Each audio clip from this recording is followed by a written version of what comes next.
नमस्कार बंधुगण आज आम गोटे नुआ जिनस बनइबा ता ना हला पेपर गार्लिक मशरूम से आम कि बटन मशरूम नहीं जावा आउ भलरे धुआ धुई करी आम काटिदबा एमती दी फाड़ कि बड़ थे चारि फाड़ करी काटिबा।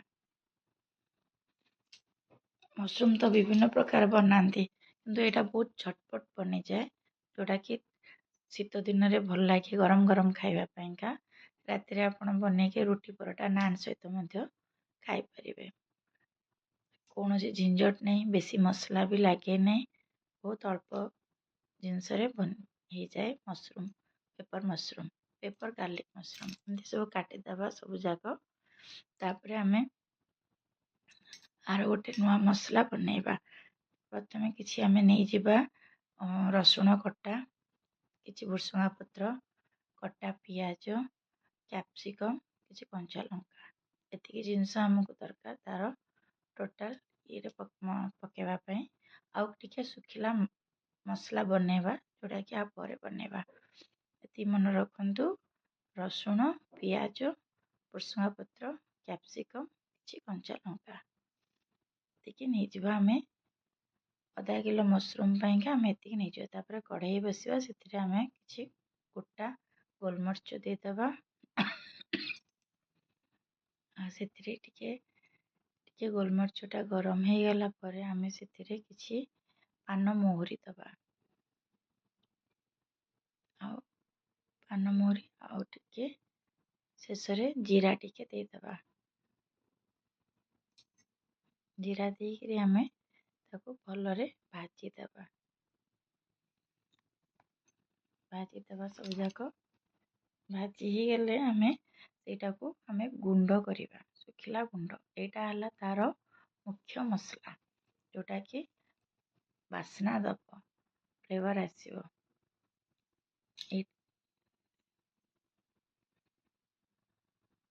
देख भलरे भाजी गला। भाजी गला पर आम सब नहीं एमती कुटण गुंड करदबा कि छोट ग्राइंडर रे आपण गुंड कर पाउडर बनई दिंतु। आर फ्लेवरटा जो बाहर ना बहुत बास्ना। तापर कढ़ई आम कि तेल नहीं जावा। केते जण एटा को बटर रे करूछंदी, केते जण एटा को रिफाइंड तेल रे करूछंदी। मु एटा को किंतु सोरिष तेल रे करिछि तो किछि सोरिष फुटण देदबा।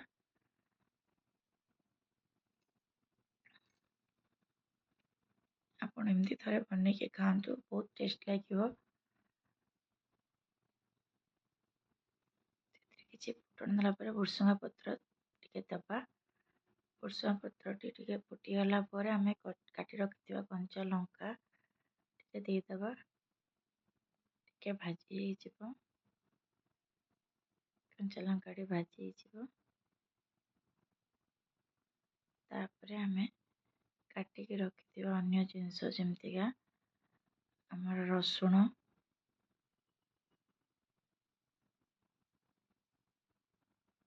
दबा रसुण टिके भलरे भाजीबा।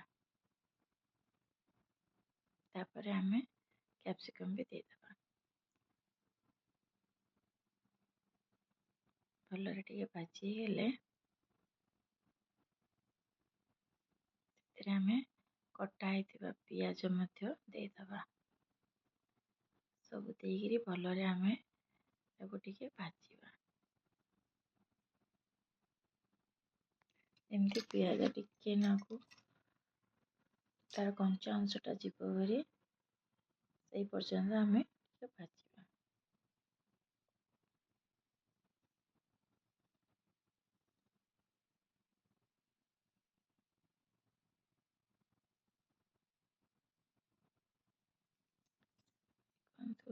किछि समय भाजी गला परे आम से मुझे धला राशि देछि। आपणकर इच्छा आपण धला राशि दे पारंती किंबा न दे पारंती सेटा निज ऊपर चॉइस रहला।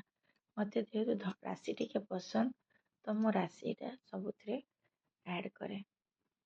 एबे आम एते टिके राशि भी देदबा।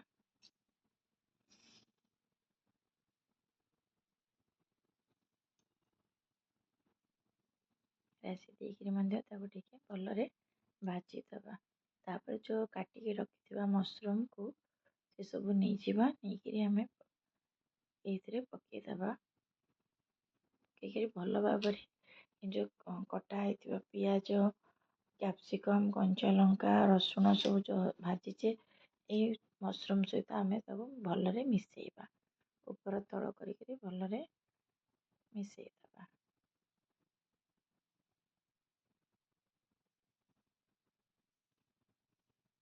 ଏଇଠି ପାଳ ଛତୁରେ ମଧ୍ୟ ଏଇ ଆଇଟମ୍ଟି ହେବ, କିନ୍ତୁ ସେଥିରୁ ଟିକେ ବେଶୀ ପାଣି ବାହାରେ। ବଟନ୍ ମସରୁମ୍ ନେଲେ କ'ଣ ଏଥିରୁ ପାଣି ଟିକେ କମ୍ ବାହାରିବ। ତାପରେ ଆମେ ଆବଶ୍ୟକ ଅନୁସାରେ ଲୁଣ ଟିକେ ନେଇଯିବା ଆଉ ଟିକେ ହଳଦୀ ଗୁଣ୍ଡ ନେଇଯିବା। ନେଇକିରି ତାକୁ ଆମେ ଏବେ ସବୁ ଭଲରେ ମିଶାଇବା। ବାସ୍ ଏତିକି ହିଁ ତା'ର କାମ। ଏବେ ଭଲରେ ମିଶାମିଶି କରିକି ଆମେ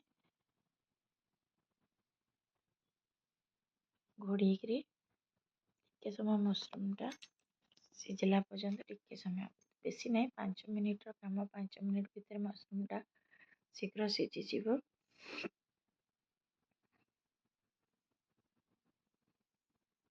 ଦେଖନ୍ତୁ କେତେ ସୁନ୍ଦର ଗୋଳେଇ ହେଇଗଲା।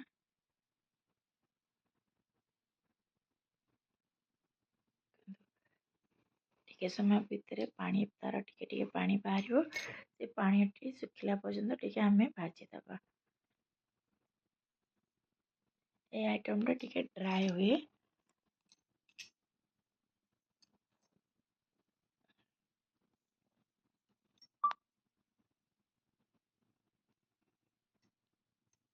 ଦେଖନ୍ତୁ ସମ୍ପୂର୍ଣ୍ଣ ରୂପେ ମସରୁମ୍ଟି ସିଝି ଯାଇଛି।